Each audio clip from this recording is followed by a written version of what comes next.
కులగణన సర్వేపై విమర్శలు చేశారు బీఆర్ఎస్ లీడర్లు. బీసీలకు 42% రిజర్వేషన్లు కేటాయించడం కాంగ్రెస్ కు ఇష్టం లేదని ఆరోపించారు. ఓటు రాజకీయం కోసమే కాంగ్రెస్ బీసీలను వాడుకుంటోందని ఆరోపించారు. ప్రభుత్వం చూపిన బీసీల లెక్కలు అన్నీ తప్పని విమర్శించారు. కాంగ్రెస్ ప్రభుత్వానికి వ్యతిరేకంగా బీసీలకు మద్దతుగా ప్రజా పోరాటం చేస్తామన్నారు గులాబీ నేతలు.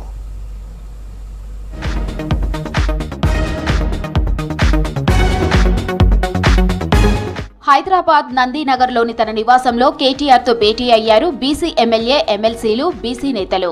కాంగ్రెస్ పార్టీ ఎన్నికల్లో ఇచ్చిన హామీలు అమలు చేయకుండా బీసీ రిజర్వేషన్లపై మాట తప్పిందని ఆరోపించారు నేతలు.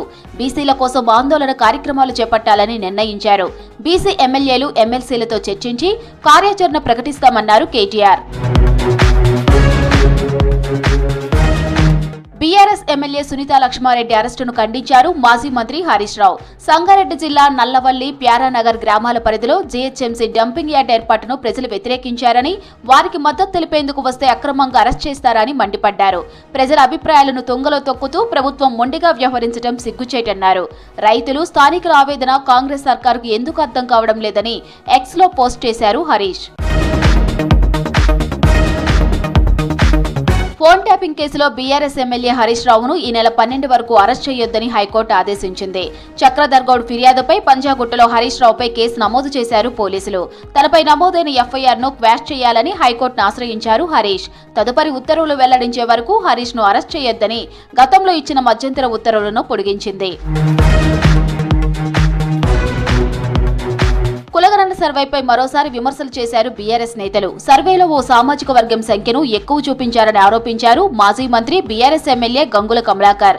నిన్నటి అసెంబ్లీ సమావేశాల్లో బీసీ రిజర్వేషన్ బిల్లు పెడతారని ఆశించామన్నారు గంగుల.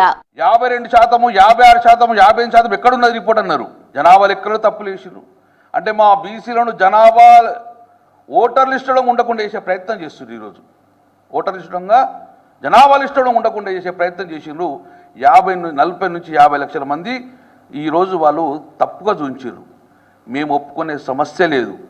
ఈరోజు 4,11,00,000 దాటే ఉంటుంది. కానీ ఈ యొక్క తెలంగాణ జనాభా సుమారు 4,20,00,000 మంది ఉంటారు.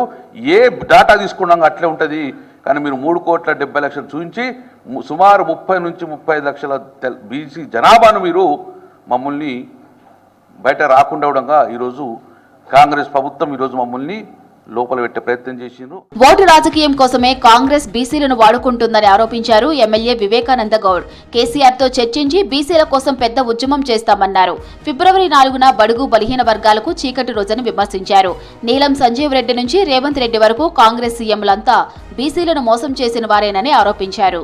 బలహీన వర్గాల ప్రజల్ని కించపరిచే విధంగానే నా ముఖ్యమంత్రి గారి వ్యవహారం ఉన్నది. కొందరిని అన్నిసార్లు మోసం చేయొచ్చు కావచ్చా, అందరినీ కొన్నిసార్లు మోసం చేయొచ్చు కాక, కానీ అందరినీ అన్నిసార్లు మోసం మాత్రం సాధ్యం కాదు సుమా. రేవంత్ రెడ్డి గారు ఒళ్ళు దగ్గర పెట్టుకొని వ్యవహరించండి. ఈ అంశంలో మీరు వ్యవహరించిన తీరు తెలంగాణ సమాజం, సంబంధ వర్గాలందరూ కూడా గమనించినారు. తప్పకుండా మీకు భవిష్యత్తులో గుణపాఠం తప్పదు. కాంగ్రెస్ అగ్రనేత రాహుల్ గాంధీకి లేఖ రాశారు బీఆర్ఎస్ వర్కింగ్ ప్రెసిడెంట్ కేటీఆర్.